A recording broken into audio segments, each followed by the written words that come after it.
जय महाराष्ट्र मित्रांनो, राज्याच्या राजकारणातून थेट बातमी येते मुंबईतून। मुंबई महानगरपालिकेचा पहिला सकाळचा कल उद्धव ठाकरे यांच्या बाजूने। शिवसेनेचा पहिलाच नगरसेवक निवडून येणार।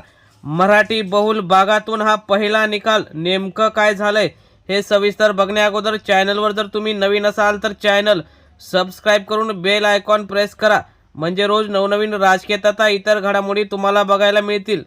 तर मित्रांनो, आपण बघणार आहोत की नेमकं काय झालेलं आहे।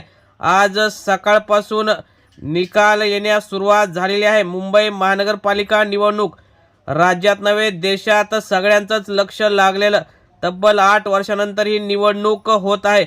यामध्ये कोणाची सत्ता येणार याकडे लक्ष लागलेलं असताना काल जरी एक्झिट पोल हे महायुतीच्या बाजूने लागले असले तरी पहिला निकाल हा ठाकरेंच्या बाजूने लागत असल्याचं पुढे येत आहे। लालबाग परिसरातील सर्वात महत्त्वाची निवडणूक ही उद्धव ठाकरे यांच्या पक्षाच्या बाजूनेच कल येत असल्याचं दिसत आहे। प्रभाग क्रमांक 204 मध्ये अनिल कोकीळ हे कट्टर शिवसैनिक म्हणून होते, परंतु ते एका रात्रीत शिंदे गटात गेले आणि तिकडून उभे राहिले। परंतु उद्धव ठाकरेंनी निवडलेला शाखा प्रमुख हा उमेदवार म्हणजे किरण तावडे। किरण तावडे यांनी मशाल घेऊन चांगली लढत दिल्याचं दिसत आहे। यामध्ये पहिल्याच कलामध्ये पोस्टल मतदानामध्ये ते सर्वात पुढे असल्याचं कळालं आहे। त्यामध्ये किरण तावडे यांचा विजय निश्चित मानला जातो, कारण महाराष्ट्र नवनिर्माण सेना आणि राज ठाकरे यांची जी काय सेना आणि उद्धव ठाकरे यांची शिवसेना हे एकत्र आल्यामुळे लालबाग परळ हा परिसर मराठी बहुल आणि जेव्हा जेव्हा मुंबईवर संकट येतात त्यावेळी हा लालबाग परिसरातील शिवसैनिक असो वा मराठी माणूस असो तो मुंबईसाठी नेहमीच पुढे आलेला आहे।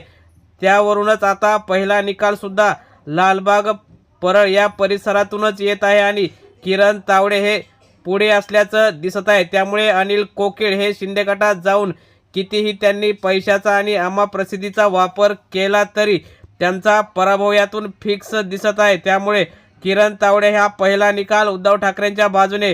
पहिला निकाल लालबागचा राजा आणि गणेश गल्लीतून हा शिवसैनिक म्हणून पुढील विजय शक्यता वर्तवण्यात येत आहे। मित्रांनो, तुम्हाला काय वाटतं? पहिला निकाल हा ठाकरेंच्या बाजूने राहिला आहे। किती जागा उद्धव ठाकरे आणि राज ठाकरे यांच्या निवडून येतील?